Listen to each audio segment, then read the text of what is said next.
वर्ष 2025 का मध्यकाल वेस्ट एशिया में एक बार फिर गहरे संकट का सिग्नल्स दे रहा है। इजराइल ने ऑपरेशन राइजिंग लायन के तहत ईरान पर मिलिट्री हमला किया है। इसका ऑब्जेक्टिव ईरान की परमाणु क्षमता को खत्म करना है। अब यह कॉन्फ्लिक्ट न केवल रीजनल दुश्मनी बल्कि nuclear proliferation, ideological confrontation and diplomatic failure को दर्शाता है।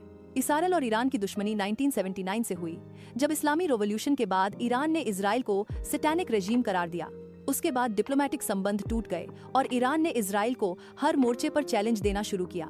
ईरान ने डायरेक्ट युद्ध के बजाय प्रॉक्सी ग्रुप को समर्थन देना शुरू किया, जैसे कि लेबनान द्वारा इजराइल पर मिसाइल हमले, हमास, फिलिस्तीनी विरोध, यमन, सऊदी और इजरायली इंटरेस्ट पर हमले करना। हाल ही में IAEA यानी कि international atomic energy agency report बताती है कि लाविसन, शियान एंड तुर्कजाबाद साइट्स पर रेडियो एक्टिव अवशेष पाए गए, जो साफ साफ इंडिकेट करता है ईरान अभी न्यूक्लियर गतिविधियों में लिप्त है।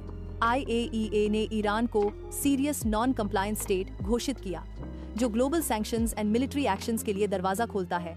उसके बाद ईरान ने धमकी दी कि वह NPT से बाहर निकल जाएगा और परमाणु कार्यक्रम को तेज करेगा।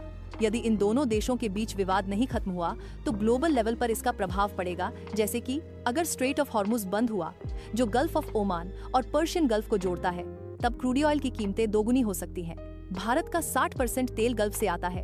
अगर दोनों देशों में लड़ाई होती रही तो भारत में इन्फ्लेशन रेट बढ़ जाएगी, जो इकोनॉमिक तौर पर अच्छा नहीं है।